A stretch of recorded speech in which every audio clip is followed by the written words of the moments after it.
제가 그 무명운동 기림 사업을 처음 접하고 나서 지금까지 생각한 부분 중에 하나는 왜 이것을 시민운동으로 조직화하려고 하는가라고 하는 의문이거든요.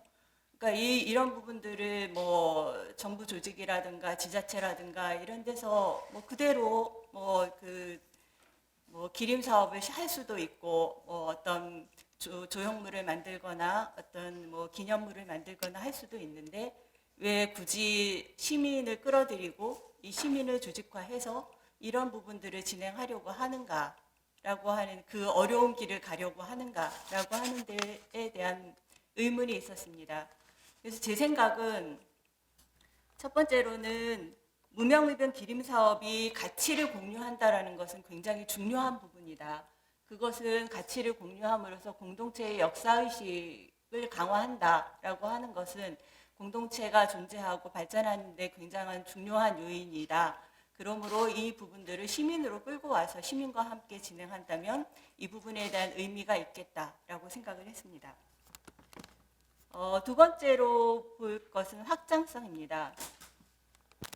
무명의병으로부터 시작해서 구국항쟁이나 독립운동이나 민주화운동 등 이러한 개인적으로 직접 경험할 수도 있고 간접적으로 경험할 수도 있지만 이런 개인적인 경험들이 다 모여가지고 인식의 확장을 가져오고 그리고 개인의 정체성을 사회적 정체성으로 확대시킬 수 있는 그런 기회가 될 수 있겠다라고 생각을 했습니다. 또 하나는 확장성입니다. 지금은 그야말로 그 연구가 사이에서만 의병이라고 하는 부분들이 그러니까 회자되고 있고 연구되고 있고 논의되고 있지만 이 부분이 이것을 뛰어넘어서 사회 각계각층으로 확장할 수 있는 것은 결국은 시민의 힘이 아닐까라고 생각했습니다.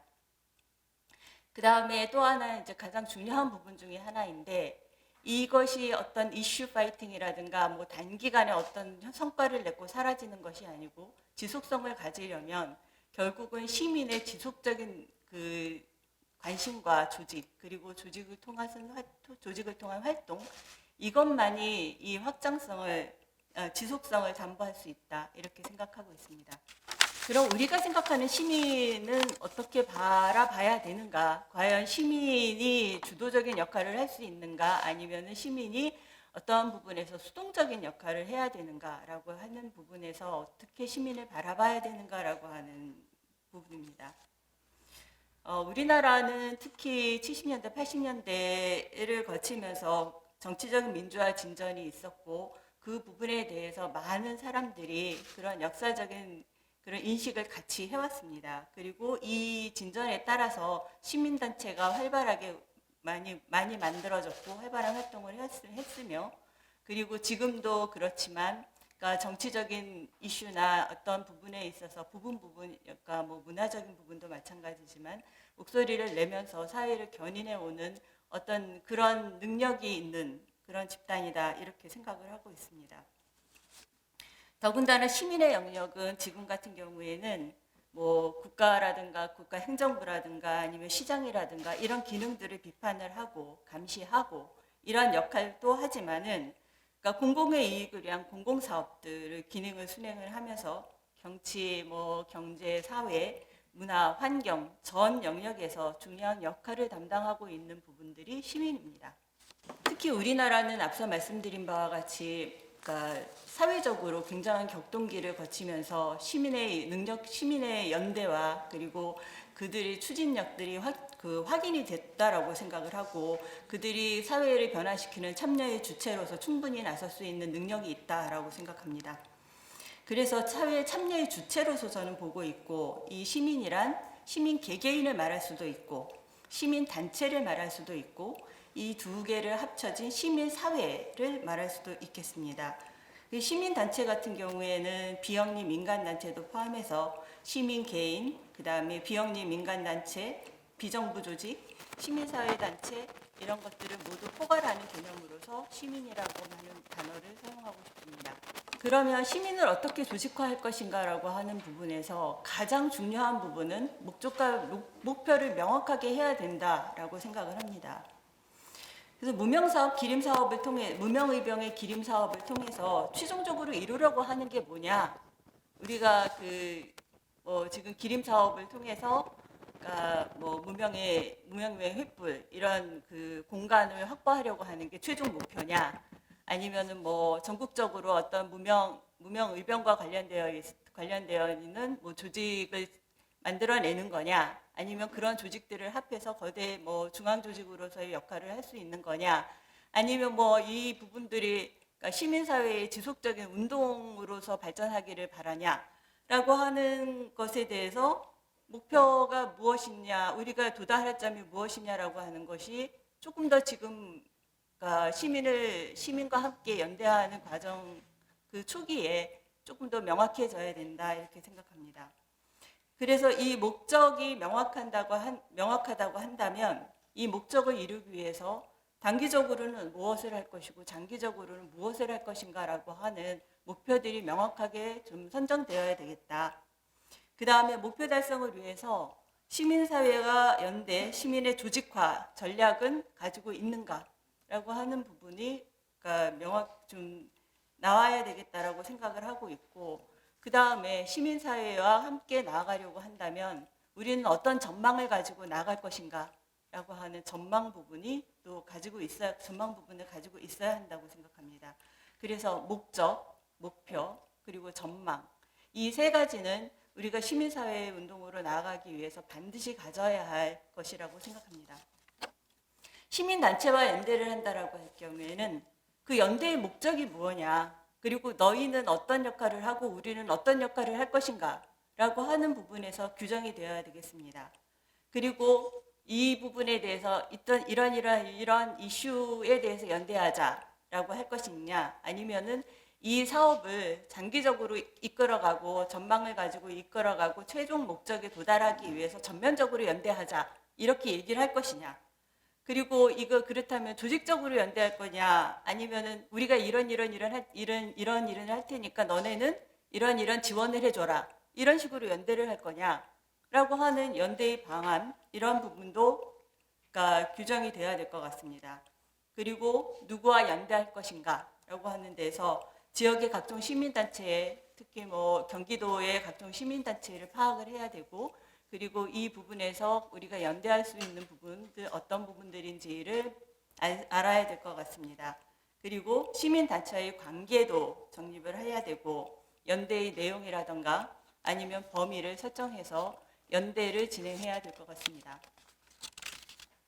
먼저 조직화 역량의 필요 조건을 말씀을 드리면, 일단 리더십은 반드시 필요할 거라고 생각하고, 그리고 시민 개인이 사회적 문제의 해결에 참여하려고 하는 시민의식을 가질 필요도 있습니다. 그리고 재정적이고 행정적인 지원을 확보하고 시민 간 또는 시민단체의 협력체계를 확보하는 지원체계도 가질 필요가 있습니다. 시민은 어떻게 바라보고 있는지, 이슈의 소비자인지, 이슈의 창출자인지를 명확히 하고 이 노선에 따라서 접근할 필요가 있겠습니다. 그리고 시민이 이슈에 대해서 수기하고 논의하기 위해서 우리는 어떤 기회를 제공할 수 있는가, 그리고 시민의 논의와 결정, 행동을 도출하기 위해서 역량을 어느 정도 우리는 제공할 수 있는가, 시민이 참여할 수 있는 방법이나 구조나 장소는 발굴할 수 있는가, 수기의 결과 도출이 행동으로 이어지는 전략을 우리는 가지고 있는가, 시민이 참여할 수 있도록 우리는 독려할 수 있는가, 시민의 매개가 될 수 있는 다양한 조직과 어떻게 연대하는가, 이 부분에 대해서 전략과 전술을 가져야만 우리가 시민을 조직화해낼 수 있다라고 생각하고 있습니다. 조직화의 한 방안은 그러니까 네트워크형 사이버 커뮤니티를 활용하는 것이 이제 대세로 자리 잡고 있다라고 생각을 하고 있고, 이 네트워크형 사이버 커뮤니티를 활용해서 공동의 집합적인 목표를 가지고 이슈에 대해서 소목소리를 제시하고 집단 내의 의견을 수렴하고 민주적으로 운영하는 방안을 고민해 볼 수 있습니다. 하다못해 무슨 팬클럽 같은 경우에도 운영하는 방안을 보면 굉장히 민주적이고 열려 있지만 그 각각의 이슈에 대해서 목소리를 이렇게 규합하고 이 부분에 대해서 정리하고 정의를 내리는 부분들이 우리가 예전 그 정당이라던가 아니면은 연합체라든가 이런 부분에서는 상상하기 어려운 그런 방안을 가지고 그들은 하고 있습니다. 우리는 지금 우리 세대뿐만이 아니라 젊은 세대도 함께 포함해야 된다고 한다면 이러한 부분들을 충분히 숙의해야 될 거라고 생각하고 있습니다. 그 이슈에 대한 신중한 고민과 액션 그리고 역량의 집결, 보상 체계를 확립해야 되고 논의 과정에서 스스로 결정을 만들고 촉진시키고 참여 과정을 발전시키는 민주적 수기 과정을 거칠 수 있는 조직을 해야 된다고 봅니다. 그 다음에 수기 과정을 거쳐서 어떤 부분이 도출이 됐다면 이 부분은 반드시 행동으로 나타나야 하고 그 행동이 다시 피드백돼서 수기 과정을 나타나는 그런 선순환의 과정도 필요할 거라고 봅니다. 이러한 시민의 연대나 시민의 조직이 지속성을 가지려고 한다면 우리는 여러 가지를 좀 고민해 봐야 되는데 누군가가 이 부분을 끌고 가야 되는 주체가 있을 수 있습니다. 이 부분을 끌고 가야 되는 것들이 결국은 활동원을 확보하는 부분이고 상설 조직을 만들어내는 건데 예전에는 그러니까 이런 시민운동이라든가 이런 것들이 희생, 봉사 이런 것들로 희생, 봉사 그리고 뭐 어떤 부분에 대해서 그렇게 해야만 한다라는 당위 이런 것을 가지고 활동가들이 거의 희생하면서 자신의 그 생활을 희생하면서 활동을 했지만 그러니까 지금의 세대는 자신을 그렇게 모든 것을 던져서 그 활동을 해라라고 할 수는 없을 거라고 생각합니다. 그래서 활동원을 확보하는 이 중요한 부분에서 이 부분들을 상설 조직으로 이끌고 그리고 활동 공간을 확보하고 이 활동원과 그 활동 공간을 확보하고 활동을 하는 데 자금은 지속적으로 좀 그러니까 충당되어야 된다 이렇게 생각합니다. 그 다음에 또 하나는 이것들이 이제 활동원이나 이런 부분들이 지속적으로 그러니까 그 충원될 수 있도록 참여 동력을 확보하는 것이 중요한 거라고 생각합니다. 이러한 5가지의 것들이 담보가 된다고 하면 활동의 연속성을 보장할 수 있지 않을까라고 생각합니다. 네, 이상입니다.